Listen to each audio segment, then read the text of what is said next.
Hi, my name is Nahla, and welcome to my channel where I offer career coaching tips that you can put into practice immediately. Today I'll be speaking to you about how to get that pay and promotion that you deserve and stand out among the crowds. Many employees believe that if they just work really hard and continue to apply themselves in the work that they're doing, that they're going to get noticed by their manager and get the reward and recognition they deserve. The reality is, having worked as an internal and external consultant for many years, the people who are the hardest working are not necessarily always the ones who get noticed. I'm not trying to sound cynical, but rather reflect some of the workplace realities that many of us face, especially now with the challenges of working remotely and not seeing our leaders and our colleagues on a day-to-day basis. So what is the secret to standing out and getting what you want? Well, if you've listened to any of my previous videos, you'll know that there are no silver bullets. But what I do offer are some concrete tips that you can take step by step in order for you to grow your career and get the pay and promotion that you deserve. Following are 5 tips for you to consider as you continue to grow your career and get paid what you are worth. Tip number 1, get really, really good at what you do. Nothing builds credibility like knowing your stuff and delivering on it with excellence consistently, no matter your profession or your trade. As you build your expertise, you will become the go-to person for many people in your organization, and that will most certainly get you noticed. Continuing to hone your craft does take time and consistent application of your skills, being patient with yourself through the trials and errors that you most certainly will encounter, and persevering when things get tough. Now, some people will complain that they're not being given the opportunities to shine, that the work they're being asked to do is beneath them, that it's not in their job description, and that their potential isn't really being realized. I've heard many of these laments over the years and probably have expressed a few myself, to be honest, when I felt that things were moving very slowly for me and I wasn't progressing at the pace that I thought I should be. Even if you're not working in your ideal job right now, you still have to excel and do extremely well in what you're currently doing for you to be even considered for bigger and better opportunities. Managers talk, and you will need your current manager to be on side when you are looking to explore perhaps opportunities in other departments, or you're wanting to go for that promotion and you need that person to have your back. Having said that, you still owe it to yourself to look for those opportunities that are going to be more appealing to you and will align better with your skills, abilities, your talents, and your attributes. Sometimes we could be really good at what we do, but we just don't enjoy it anymore. That's okay, because that's all part of the discovery process, and people's needs and interests do change over time. This is where it's important to tune in to how you're feeling and actually embrace the discomfort of that, knowing that you are ready to move on and try something different. All right, tip number 2. Put your hand up to lead or be part of a special project or task force in your organization. This will most certainly get you noticed with the influencers and decision makers in the company. Not to mention meeting people in other departments you wouldn't otherwise have met. Learn about the pain points that your organization is feeling and demonstrate how you can, with your skills and expertise, help in that process. Organizations have no shortage of challenges, whether it's to attract and retain more clients, whether it's to improve on processes, motivate staff, reducing error rates and improving quality. Whatever the challenge is, if you feel that your skills and your abilities can be put to good use, bring it up and show that initiative. Now, a word of caution here. If you're already overextended in your current role, or you're on a steep learning curve because you're in a new position, I would suggest holding off to volunteering for more work, because you want to build a solid foundation, continue to hone your existing skills, and build your expertise and your confidence before spreading yourself too far and wide. So your intentions may be good, but you may be setting yourself up for more challenge than you are ready for at this time. Believe me, there are no shortages of opportunities that will come up, because organizations are always looking to solve problems. So your readiness is going to be important as well. Tip number 3, document your accomplishments and bring them to the attention of your manager. Don't wait for the annual review, as that is too late. Get into the habit of getting onto your manager's calendar for 5 or 10 minutes. They don't have to be formal meetings, but the idea here is to raise awareness around the tasks that you've been working on and some of the accomplishments that you have made along the way. The reality is, most managers are drowning in their own work and dealing with all kinds of challenges and issues on a daily basis. your manager wants to look good too. So if they have a star performer like you, exceeding expectations and performing tasks that reflect positively on the department, that's going to make them look good too. Any praise or recognition that you receive, ask for it in writing. They will understand.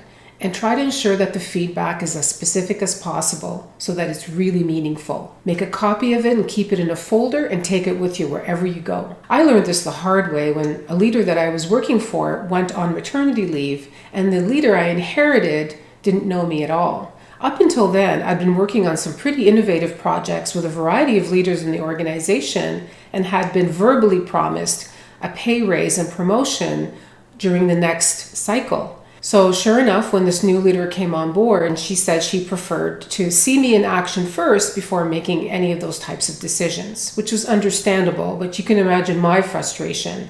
And so I kicked myself not being able to take the time to document and ensure that my manager did give me her support before leaving. Self-promotion is necessary to getting noticed, as so many managers are extended so thin that it is not possible for them to observe you in action on a day-to-day basis. So it is a fine balance between being humble, but at the same time ensuring that our hard work is being recognized and we are rewarded for it. Tip number 4, don't just manage up, manage all around.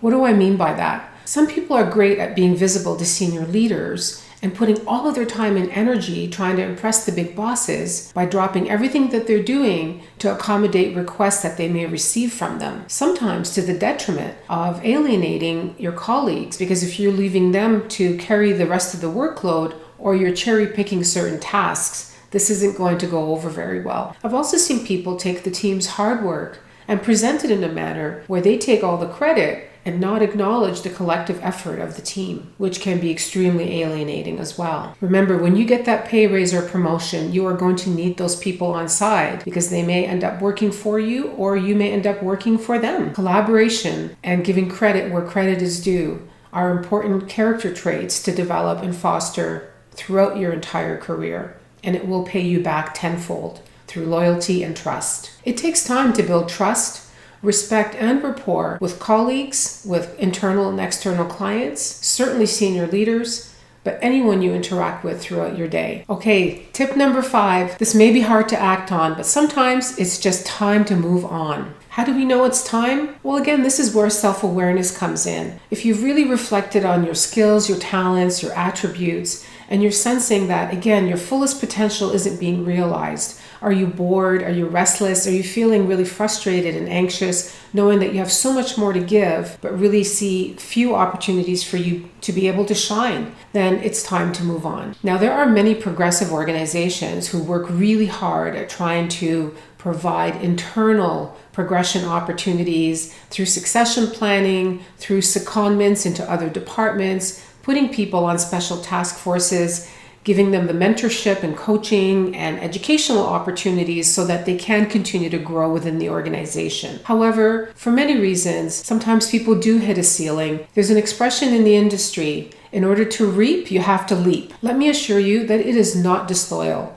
to be looking for external opportunities while you're currently doing your existing role. As long as you're performing it to the best of your ability and not shirking any responsibilities and continuing to deliver, looking externally is an important gauge for you to see how you're doing relative to others in your field of expertise and in your industry. And when it comes to pay, it's very important to see what other companies are willing to pay for similar work to what you are doing. Sometimes to get that pay or promotion that you deserve, the best way to go is to move on and look for work in a different organization. Why? Because you're able to start fresh, negotiate upfront what you feel you deserve, and you can showcase all of the skills and experience that you've developed over time to have you be deserving of what it is that you're asking for. Now, moving on doesn't mean burning bridges. I've seen many people go back to previous organizations they worked for, sometimes coming in with a bigger promotion and pay because they kept the doors open and left on really good terms. And if you don't go back, that's okay, because now you still have an extended network of people that you have worked with and that you've left a positive impression with. So those are your 5 tips for getting the raise or the promotion that you deserve and standing out amongst the crowd. Tip number 1, get really, really good at what you do. This can take time, but be patient with yourself. Build your credibility, and you're going to see that your career is going to skyrocket. Tip number 2, put your hand up to lead or be part of a special project team or task force. This will give you exposure to more people in the organization, as well as those decision makers and influencers. Tip number 3, document your accomplishments and don't be shy to ask for things in writing. You deserve it. You've worked hard, and now you've got something to show for it. If it's not documented, a lot of the times it didn't happen. Unfortunately, that is sometimes the reality. Tip number 4, don't just manage up, manage all around. You're going to need all those colleagues, internal and external clients as you work through your career progression by winning their loyalty and their trust. And tip number 5, know when it's time to move on. If you're getting restless and anxious and feeling like your potential isn't being realized and you've done everything you can to promote yourself internally, sometimes we do need to look externally. I hope you found these tips helpful. If so, please like, subscribe, and comment. I would always love to hear from you. If there are ideas you'd like me to explore for future videos, please send them my way. All the best to you and good luck as you continue to grow your careers. If you're interested in more one-on-one coaching, my company information will be at the end of this video. Please feel free to reach out to me directly. Thank you.